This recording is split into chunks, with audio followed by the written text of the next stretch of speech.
안녕하세요. 왼손잡이 약사 미세스 정입니다. 여러분은 혹시 유전적으로 인류의 반은 오른손잡이, 인류의 반은 왼손잡이인 거 아시나요? 저는 유전적으로 왼손잡이가 아니라 6살 때쯤 열병을 심하게 앓는 바람에 오른쪽 신경 일부분이 마비가 되어 말이 약간 어눌하고 오른쪽 손과 발의 움직임이 원활하지 않아요. 그래도 장애를 극복하고 약사가 된 저를 응원해 주었음에요. 제가 장애를 어렵게 극복하고 약사가 된 만큼 여러분의 건강도 세심히 살펴드릴게요. 감사합니다. 무릎 건강 완전 정보. 무릎의 중요성과 현실. 안녕하세요, 여러분. 오늘은 우리 몸에서 가장 복잡하면서도 중요한 관절 중 하나인 무릎에 대해 깊이 있게 알아보는 시간을 가져보겠습니다. 혹시 계단을 오르내릴 때 무릎에서 소리가 나거나 아침에 일어날 때 무릎이 뻣뻣하다고 느끼신 적이 있으신가요? 아니면 오래 앉아 있다가 일어날 때 무릎이 아프다거나 날씨가 흐릴 때마다 무릎이 쑤신다고 느끼시는 분들도 계실 겁니다. 사실 이런 증상들은 무릎 건강에 적신호가 켜진 것일 수 있어요. 무릎은 우리가 서고 걷고 뛰는 모든 활동의 중심이 되는 관절입니다.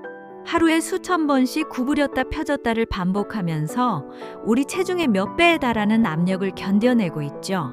통계를 보면 50세 이상 성인의 약 60%가 무릎 관절염을 경험한다고 합니다. 하지만 놀라운 것은 올바른 관리만 한다면 이런 문제들을 충분히 예방하고 개선할 수 있다는 사실입니다. 오늘은 무릎의 구조부터 시작해서 왜 문제가 생기는지, 그리고 어떻게 관리해야 하는지까지 모든 것을 자세히 알려드리겠습니다. 무릎 구조의 완벽 이해.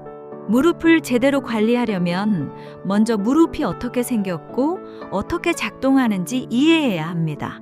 무릎은 단순해 보이지만 실제로는 매우 정교하고 복잡한 구조를 가지고 있어요. 무릎 관절은 크게 3개의 뼈로 이루어져 있습니다. 위쪽에 대퇴골, 아래쪽에 경골, 그리고 앞쪽에 슬개골이죠. 이 3개의 뼈가 만나는 부분이 바로 무릎 관절입니다. 마치 정밀한 기계의 부품들이 맞물려 돌아가는 것처럼 이 뼈들이 완벽하게 조화를 이루어야 무릎이 제대로 움직일 수 있어요. 뼈와 뼈 사이에는 연골이라는 조직이 있습니다. 연골은 마치 자동차의 충격 흡수 장치처럼 뼈들이 직접 부딪히지 않도록 보호해주는 역할을 합니다. 건강한 연골은 매우 매끄럽고 탄력이 있어서 무릎이 부드럽게 움직일 수 있게 해줍니다. 무릎 안쪽에는 관절액이라는 특별한 액체가 들어 있습니다. 이 관절액은 연골에 영양을 공급하고 무릎 움직임을 더욱 부드럽게 만들어주는 윤활유 역할을 합니다. 마치 엔진 오일이 자동차 엔진을 부드럽게 돌게 하는 것과 같은 원리입니다. 무릎을 지지하는 인대들도 매우 중요합니다. 앞십자인대, 뒤십자인대, 내측부인대, 외측부인대가 무릎을 단단하게 잡아주어 안정성을 제공합니다. 이 인대들이 손상되면 무릎이 불안정해지고 통증이 생기게 됩니다. 또한 무릎 주변의 근육들도 빼놓을 수 없는 요소입니다. 특히 대퇴사두근이라고 불리는 허벅지 앞쪽 근육과 햄스트링이라고 불리는 허벅지 뒤쪽 근육이 무릎의 안정성과 움직임에 핵심적인 역할을 합니다. 이 모든 구조들이 조화롭게 작동할 때 우리는 통증 없이 자유롭게 움직일 수 있습니다. 하지만 이 중 어느 하나라도 문제가 생기면 무릎 전체에 영향을 미치게 되죠. 무릎 문제의 근본 원인 분석. 무릎에 문제가 생기는 이유를 이해하는 것은 예방과 치료의 첫걸음입니다. 많은 분들이 무릎이 아프면 단순히 나이 때문이라고 생각하시는데 사실은 그보다 훨씬 복합적인 원인들이 작용합니다. 첫 번째로 가장 흔한 원인은 연골의 마모입니다. 연골은 한번 손상되면 자연적으로 재생되기 어려운 조직입니다. 오랜 시간에 걸쳐 반복적인 압력과 마찰을 받으면서 점점 닳아 없어지게 되죠. 이것이 바로 퇴행성 관절염의 시작입니다. 하지만 연골 마모가 단순히 나이 때문만은 아닙니다. 잘못된 자세나 움직임 패턴이 연골에 비정상적인 압력을 가하면 젊은 나이에도 연골 손상이 일어날 수 있어요. 예를 들어 무릎을 안쪽으로 모으는 습관이나 발목의 불안정성으로 인한 보행 패턴 변화 등이 무릎에 악영향을 미칩니다. 두 번째 주요 원인은 근육 불균형입니다. 현대인들은 오랜 시간 앉아서 생활하는 경우가 많아서 엉덩이 근육과 허벅지 뒤쪽 근육이 약해지고 허벅지 앞쪽 근육은 긴장되는 경향이 있습니다. 이런 근육 불균형은 무릎에 비정상적인 스트레스를 가하게 됩니다. 체중 역시 무릎 건강에 큰 영향을 미칩니다. 체중이 1kg 늘어나면 무릎에 가해지는 압력은 보행 시 3kg 계단을 오를 때는 7kg까지 증가합니다. 따라서 과체중은 무릎 관절에 엄청난 부담을 주게 되죠. 염증도 무릎 문제의 중요한 원인 중 하나입니다. 급성염증은 부상이나 감염으로 인해 발생하지만 만성염증은 잘못된 식습관이나 스트레스 수면 부족 등으로 인해 생깁니다. 만성염증은 연골을 파괴하고 관절에게 질을 떨어뜨려 무릎 건강을 악화시킵니다. 또한 호르몬 변화도 무릎 건강에 영향을 미칩니다. 특히 여성의 경우 폐경 이후 에스트로겐이 감소하면서 뼈와 연골의 건강이 급격히 나빠질 수 있어요. 마지막으로 영양 부족도 간과할 수 없는 요인입니다. 연골과 뼈의 건강을 유지하기 위해서는 다양한 영양소가 필요한데 현대인들의 식단에서는 이런 영양소들이 부족한 경우가 많습니다. 이처럼 무릎 문제는 단일한 원인이 아니라 여러 요인들이 복합적으로 작용해서 발생합니다. 따라서 효과적인 관리를 위해서는 이 모든 요인들을 종합적으로 고려한 접근이 필요합니다. 한방과 서양의학의 무릎 치료 접근법, 무릎 건강을 회복하고 유지하기 위해서는 한방과 서양의학의 장점을 모두 활용하는 것이 가장 효과적입니다. 각각의 접근법을 깊이 이해하고 적절히 조합하면 훨씬 더 좋은 결과를 얻을 수 있어요. 한방에서는 무릎 문제를 단순히 국소적인 문제가 아니라 전신의 기능 저하와 연관된 것으로 봅니다. 특히 신장과 간의 기능이 약해지면 뼈와 근육을 제대로 자양하지 못해서 무릎에 문제가 생긴다고 이해합니다. 두충은 한방에서 무릎 건강의 핵심 약재로 여겨집니다. 두충의 주요 성분인 클로로겐산과 갈릭산은 연골세포의 재생을 촉진하고 염증을 억제하는 효과가 있어요. 특히 두충은 콜라겐 합성을 촉진해서 연골의 탄력성을 높여줍니다. 하루 3g에서 6g 정도를 꾸준히 섭취하면 무릎 관절의 유연성이 개선되는 것을 느낄 수 있습니다. 우슬은 무릎 관절의 혈액순환을 개선하는 데 특화된 약재입니다. 우슬에 포함된 사포닌 성분은 혈관을 확장시켜 관절 주변의 혈류를 증가시킵니다. 이로 인해 관절의 영양 공급이 원활해지고 노폐물 배출도 빨라집니다. 우슬은 하루 2g에서 4g 정도 섭취하는 것이 적당합니다. 오가피는 관절 주변 근육의 힘을 기르는 데 도움이 됩니다. 오가피의 엘레우테로사이드 성분은 근육의 지구력을 향상시키고 피로 회복을 돕습니다. 무릎을 지지하는 근육들이 강해지면 관절에 가해지는 부담이 줄어들어 통증이 감소합니다. 서양의학적 접근에서는 연골의 구성 성분을 직접 보충하는 방법을 사용합니다. 글루코사민은 연골의 주요 구성 성분인 글리코사미노글리칸의 원료가 됩니다. 하루 1500mg을 섭취하면 연골 재생에 필요한 원료를 충분히 공급할 수 있어요. 콘드로이틴은 연골의 탄력성을 유지하고 연골 파괴 효소의 활동을 억제합니다. 글루코사민과 함께 섭취하면 상호 보완적인 효과를 볼 수 있습니다. 콘드로이틴은 하루 1200mg 정도 섭취하는 것이 좋습니다. MSM은 유황 화합물로 연골과 인대의 콜라겐 합성에 필수적입니다. 또한 강력한 항염 효과가 있어서 관절 염증을 줄여줍니다. MSM은 하루 2000mg에서 3000mg 정도 섭취하면 됩니다. UC는 비변성 제2형 콜라겐으로 최근 주목받고 있는 성분입니다. UC는 면역 시스템을 조절해서 연골을 공격하는 염증 반응을 억제합니다. 하루 40mg 정도의 소량으로도 효과를 볼 수 있어서 경제적입니다. 이런 성분들을 한방 약재와 함께 섭취할 때는 타이밍이 중요합니다. 한방 약재는 식전에 서양 영양제는 식후에 섭취하는 것이 흡수율을 높이는 방법입니다. 또한 모든 성분을 한꺼번에 시작하지 말고 하나씩 추가해 가면서 몸의 반응을 살펴보는 것이 안전합니다.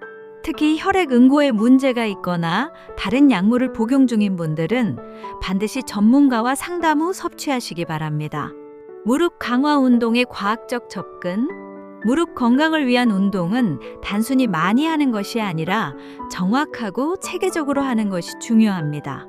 잘못된 운동은 오히려 무릎에 해를 끼칠 수 있으니까요. 무릎 운동의 핵심은 관절에 무리를 주지 않으면서도 주변 근육을 강화하는 것입니다. 이를 위해서는 운동의 순서와 강도를 단계적으로 조절해야 합니다. 첫 번째 단계는 통증과 염증을 줄이는 것입니다. 급성 통증이 있을 때는 무리한 운동보다는 가벼운 스트레칭과 마사지가 도움이 됩니다. 특히 허벅지 앞쪽 근육인 대퇴사두근의 긴장을 풀어주는 것이 중요해요. 벽에 기대서 하는 대퇴사두근 스트레칭을 추천합니다. 벽에 한 손을 대고 반대쪽 발목을 잡아서 엉덩이 쪽으로 당겨줍니다. 이때 무릎이 앞으로 나오지 않도록 주의하고 30초 정도 유지합니다. 하루에 3회씩 양쪽 다리를 번갈아 가며 실시하면 됩니다. 두 번째 단계는 근력 강화입니다. 무릎을 지지하는 근육들을 강화하면 관절에 가해지는 부담을 줄일 수 있어요. 가장 기본적이면서도 효과적인 운동은 스쿼트입니다. 하지만 일반적인 스쿼트는 무릎에 부담이 될 수 있으니 벽 스쿼트부터 시작하는 것이 좋습니다. 벽에 등을 대고 발을 벽에서 30cm 정도 떨어뜨린 상태에서 천천히 앉았다. 일어나는 동작을 반복합니다. 무릎이 발끝보다 앞으로 나오지 않도록 하고 처음에는 10회 정도부터 시작해서 점차 늘려갑니다. 레그 익스텐션도 좋은 운동입니다. 의자에 앉아서 한쪽 다리를 천천히 들어 올려 무릎을 펴는 동작입니다. 이때 발목에 모래주머니나 아령을 차고 하면 더 효과적입니다. 각 다리마다 15회씩 3세트 정도 실시합니다. 세 번째 단계는 균형 감각과 안정성을 기르는 운동입니다. 한 발로 서기 연습을 통해 무릎 주변 작은 근육들의 협응력을 기를 수 있어요. 처음에는 벽이나 의자를 잡고 시작해서 점차 지지 없이 할 수 있도록 연습합니다. 밸런스 패드나 폼롤러 위에서 하는 운동도 효과적입니다. 불안정한 표면 위에서 균형을 잡으려고 하면 무릎 주변의 안정화 근육들이 자연스럽게 강화됩니다. 네 번째 단계는 기능적 움직임 훈련입니다. 일상생활에서 필요한 동작들을 연습해서 무릎의 실용적인 기능을 향상시킵니다. 계단 오르내리기 연습이나 의자에서 일어나기 연습 등이 여기에 해당합니다. 운동할 때는 반드시 워밍업과 쿨다운을 포함해야 합니다. 운동 전에는 5분 정도 가벼운 걷기나 제자리 걸음으로 몸을 따뜻하게 만들어주고 운동 후에는 충분한 스트레칭으로 근육의 긴장을 풀어줍니다. 무엇보다 중요한 것은 통증이 있을 때는 무리하지 않는 것입니다. 운동 중이나 후에 통증이 심해진다면 즉시 중단하고 전문가의 조언을 구하시기 바랍니다. 일상생활 속 무릎 보호 전략. 무릎 건강은 운동만으로 유지되는 것이 아닙니다. 하루 14시간 우리가 어떻게 생활하느냐가 무릎 건강에 결정적인 영향을 미칩니다. 작은 습관의 변화만으로도 무릎 건강을 크게 개선할 수 있어요. 가장 기본적이면서도 중요한 것은 올바른 자세입니다. 많은 현대인들이 장시간 앉아서 생활하는데 이때 무릎의 각도가 매우 중요합니다. 무릎을 90도로 구부린 채 오랫동안 앉아 있으면 무릎 뒤쪽 혈관이 압박되어 혈액순환이 나빠집니다. 의자에 앉을 때는 무릎이 엉덩이보다 약간 낮게 오도록 의자 높이를 조절하는 것이 좋습니다. 또한 30분마다 한 번씩은 일어나서 무릎을 펴고 가볍게 움직여주는 것이 필요합니다. 이렇게 간단한 습관만으로도 무릎 관절의 경직을 예방할 수 있어요. 계단 이용 시에도 주의가 필요합니다. 계단을 올라갈 때는 좋은 다리부터 디딜 것을 올리고 내려갈 때는 아픈 다리부터 내려놓는 것이 무릎에 가해지는 충격을 줄이는 방법입니다. 또한 난간을 적극적으로 활용해서 무릎에 가해지는 부담을 분산시키는 것이 좋습니다. 신발 선택도 무릎 건강에 큰 영향을 미칩니다. 굽이 높은 신발이나 바닥이 딱딱한 신발은 무릎의 충격을 그대로 전달합니다. 적당한 쿠션이 있고 발에 잘 맞는 신발을 선택하는 것이 중요해요. 특히 운동화를 신을 때는 6개월마다 새 것으로 교체하는 것이 좋습니다. 체중 관리는 무릎 건강의 핵심입니다. 앞서 말씀드린 것처럼 체중 1kg이 무릎에 미치는 영향은 생각보다 훨씬 큽니다. 급격한 다이어트보다는 꾸준한 식단 관리와 운동을 통해 서서히 적정 체중을 유지하는 것이 바람직합니다. 온도 관리도 중요한 요소입니다. 무릎은 혈액순환이 상대적으로 부족한 부위라서 추위에 민감합니다. 겨울철에는 무릎을 따뜻하게 보온해주고 여름철 에어컨 바람도 직접 받지 않도록 주의해야 합니다. 잠자리에서의 자세도 무릎 건강에 영향을 미칩니다.